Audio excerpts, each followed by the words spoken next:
TNI memastikan telah menemukan dan mengamankan 41 ton emas di dalam sebuah kapal kargo ilegal yang beroperasi di perairan Papua setelah melakukan operasi penindakan terukur berdasarkan laporan intelijen gabungan. Dalam penggerebekan tersebut, aparat juga menangkap 13 anggota KKB yang diduga terlibat langsung dalam aktivitas pengamanan dan distribusi emas ilegal itu. Hasil pemeriksaan awal menyimpulkan bahwa emas tersebut berasal dari area tambang Freeport dan direncanakan untuk dikirim ke Amerika Serikat melalui jalur laut tanpa dokumen resmi. Operasi ini dikonfirmasi berlangsung cepat dan tertutup, menyasar kapal kargo yang terindikasi mematikan sistem identifikasi otomatis dan menggunakan rute pelayaran tidak lazim. Kapal tersebut dihentikan saat melintas di perairan strategis Papua, lalu digeledah secara menyeluruh.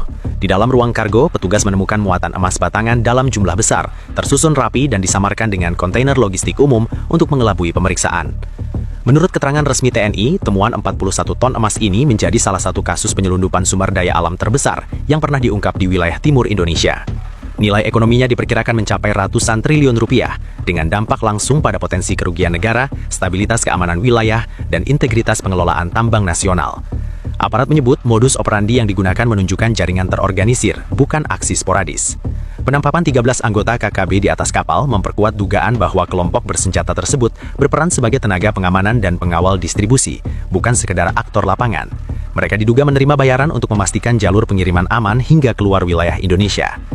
TNI menegaskan bahwa proses penindakan dilakukan sesuai prosedur, tanpa korban dari pihak aparat maupun awak kapal. Dari hasil pendalaman awal, emas yang diamankan memiliki karakteristik produksi yang konsisten dengan hasil tambang Freeport, termasuk standar pemurnian dan penandaan tertentu. Temuan ini langsung memicu koordinasi lintas lembaga antara TNI, aparat penegak hukum, dan instansi terkait untuk menelusuri rantai pasok ilegal, mulai dari sumber, pengumpulan, pengangkutan, hingga tujuan akhir di luar negeri. Pihak TNI juga menyampaikan bahwa rencana pengiriman emas ke Amerika Serikat dilakukan melalui skema penyamaran dokumen dan kemungkinan melibatkan pihak ketiga di jalur internasional. Karena itu, penyelidikan tidak berhenti pada pengamanan kapal dan penangkapan pelaku di lapangan, tetapi akan diperluas untuk mengungkap aktor intelektual, pendana, dan koneksi lintas negara yang terlibat.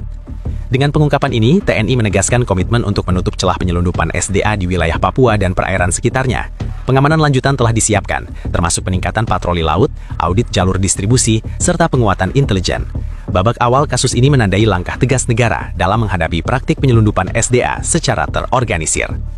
Operasi penindakan terhadap kapal kargo ilegal tersebut bermula dari informasi intelijen berlapis yang dikumpulkan selama beberapa minggu. Aparat mendeteksi aktivitas pelayaran tidak wajar di perairan Papua, termasuk kapal yang sering mematikan sistem identifikasi otomatis atau AIS, melakukan perubahan rute mendadak, dan berlabuh singkat di titik-titik yang tidak tercatat sebagai jalur logistik resmi. Pola ini kemudian dipadukan dengan laporan pergerakan barang bernilai tinggi dari wilayah darat menuju pesisir menggunakan jalur tertutup. Setelah profil kapal dikonfirmasi, TNI menyusun rencana intersepsi laut dengan pendekatan pengamanan maksimal dan minim eskalasi. Kapal sasaran dipantau dari jarak aman, memastikan tidak ada upaya pengalihan muatan atau kontak dengan kapal lain. Saat kapal memasuki sektor perairan yang telah ditentukan, unsur laut TNI bergerak dan melakukan penghentian sesuai prosedur. Pemeriksaan awal menunjukkan ketidaksesuaian dokumen muatan dengan manifest kargo yang tidak menjelaskan detail isi kontainer secara memadai. Penggeledahan menyeluruh kemudian dilakukan. Aparat menemukan kontainer berlapis yang disamarkan sebagai logistik umum. Setelah dibuka, di dalamnya terdapat emas batangan dengan pengemasan industri, berat total mencapai 41 ton. Emas disusun rapi, diberi penyangga khusus untuk mengurangi guncangan selama pelayaran jarak jauh, mengindikasikan bahwa pengiriman ini dirancang untuk lintas samudra, bukan distribusi domestik. Di atas kapal, aparat juga mengamankan 13 orang yang teridentifikasi sebagai anggota KKB. Berdasarkan pemeriksaan awal, mereka berperan sebagai pengamanan internal dan penghubung jalur darat laut. Para tersangka tidak tercatat sebagai awak resmi kapal dan tidak memiliki dokumen pelayaran. Hal ini memperkuat dugaan bahwa keberadaan mereka bukan kebetulan, melainkan bagian dari skema pengamanan kargo bernilai tinggi. Penyelidikan lanjutan mengungkap bahwa pengangkutan emas dilakukan melalui rantai distribusi tertutup. Dari area tambang, emas dipindahkan menggunakan jalur non-resmi menuju titik pengumpulan sementara, kemudian dibawa ke pesisir dengan pengawalan bersenjata. Di tahap akhir, muatan dimasukkan ke kapal kargo ilegal yang telah disiapkan untuk menghindari pemeriksaan pelabuhan resmi. Skema ini memanfaatkan keterbatasan pengawasan di wilayah terpencil dan celah administrasi pelayaran. Hasil pemeriksaan forensik awal terhadap emas menunjukkan standar pemurnian dan karakteristik fisik yang konsisten dengan produksi Freeport. Temuan ini menjadi dasar kuat bagi aparat untuk menyimpulkan sumber emas, sekaligus membuka kemungkinan adanya kebocoran sistem pengawasan internal atau kolusi pada level tertentu. Karena itu, aparat menegaskan bahwa penyelidikan tidak berhenti pada pelaku lapangan. Pengungkapan penyelundupan 41 ton emas di perairan Papua langsung memicu peningkatan status kewaspadaan keamanan di wilayah timur Indonesia. Aparat menilai kasus ini tidak berdiri sendiri, melainkan berkaitan dengan rantai pendanaan dan pengamanan bersenjata yang berpotensi memperpanjang instabilitas. Keterlibatan 13 anggota KKB dalam operasi pengawalan muatan memperlihatkan adanya alih fungsi peran dari kelompok bersenjata di darat menjadi bagian dari logistik kejahatan ekonomi berskala besar. TNI menegaskan bahwa penindakan ini memiliki dua tujuan utama, menghentikan arus ilegal sumber daya alam dan memutus jalur pendanaan kelompok bersenjata. Dari sudut pandang keamanan, emas dalam jumlah besar bukan hanya komoditas ekonomi, tetapi juga instrumen pembiayaan untuk pembelian senjata, logistik, dan perekrutan.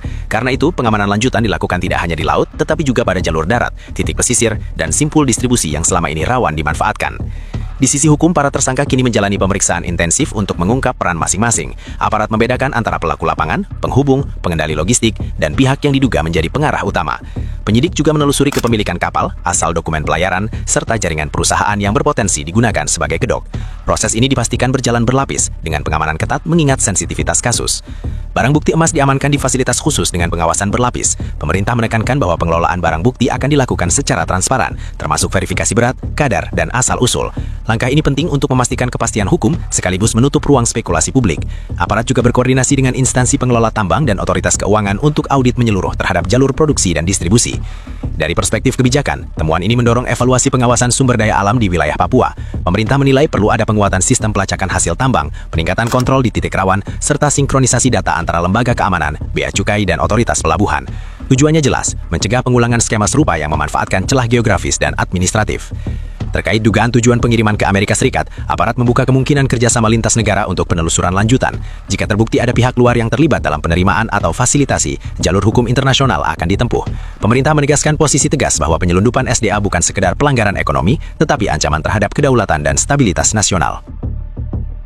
Pengungkapan penyelundupan 41 ton emas ini memicu respons cepat di tingkat nasional. Pemerintah pusat langsung meminta laporan rinci dari TNI dan aparat penegak hukum terkait kronologi, temuan lapangan, serta langkah pengamanan lanjutan. Kasus ini diperlakukan sebagai prioritas strategis, mengingat skalanya, potensi kerugian negara, serta implikasinya terhadap keamanan di Papua dan kredibilitas pengelolaan sumber daya alam nasional. Di tingkat kebijakan, sejumlah kementerian dan lembaga terkait segera menggelar rapat koordinasi tertutup.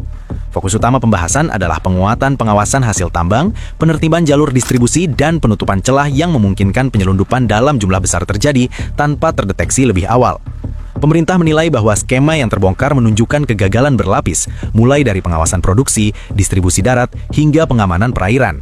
Tekanan publik juga meningkat tajam. Masyarakat mempertanyakan bagaimana emas dalam jumlah puluhan ton bisa keluar dari wilayah tambang dan bergerak hingga ke laut tanpa terhenti. Isu transparansi, pengawasan internal, dan potensi keterlibatan pihak tertentu menjadi sorotan. Pemerintah menegaskan bahwa penyelidikan akan dilakukan menyeluruh dan objektif tanpa pandang bulu, serta membuka ruang evaluasi terhadap sistem yang ada. TNI dalam pernyataan lanjutan menegaskan bahwa operasi ini bukan akhir, melainkan awal dari rangkaian penindakan. Pengamanan di perairan Papua ditingkatkan secara signifikan dengan penambahan patroli, pemeriksaan kapal berbasis risiko, dan pemantauan rute-rute yang selama ini jarang diawasi. Aparat juga memperkuat kerjasama intelijen untuk mendeteksi pergerakan kargo bernilai tinggi yang tidak sesuai dengan dokumen resmi. Di sisi penyidikan, aparat memperluas penelusuran ke jalur keuangan dan komunikasi. Aliran dana yang diduga terkait dengan pengamanan KKB, penyewaan kapal, serta logistik pelayaran kini menjadi fokus utama. Penyidik berupaya mengidentifikasi siapa yang bertindak sebagai penghubung antara sumber emas dan jaringan pengiriman internasional, serta siapa yang memberikan perlindungan operasional. Pemerintah juga menegaskan komitmennya untuk bekerja sama dengan otoritas internasional bila ditemukan indikasi kuat keterlibatan pihak luar. Penelusuran terhadap rencana pengiriman ke Amerika Serikat tidak hanya difokuskan pada tujuan akhir, tetapi juga pada titik transit, perusahaan perantara, dan mekanisme pencucian asal barang. Langkah ini dipandang penting untuk memastikan bahwa jaringan penyelundupan tidak kembali beroperasi dengan pola serupa.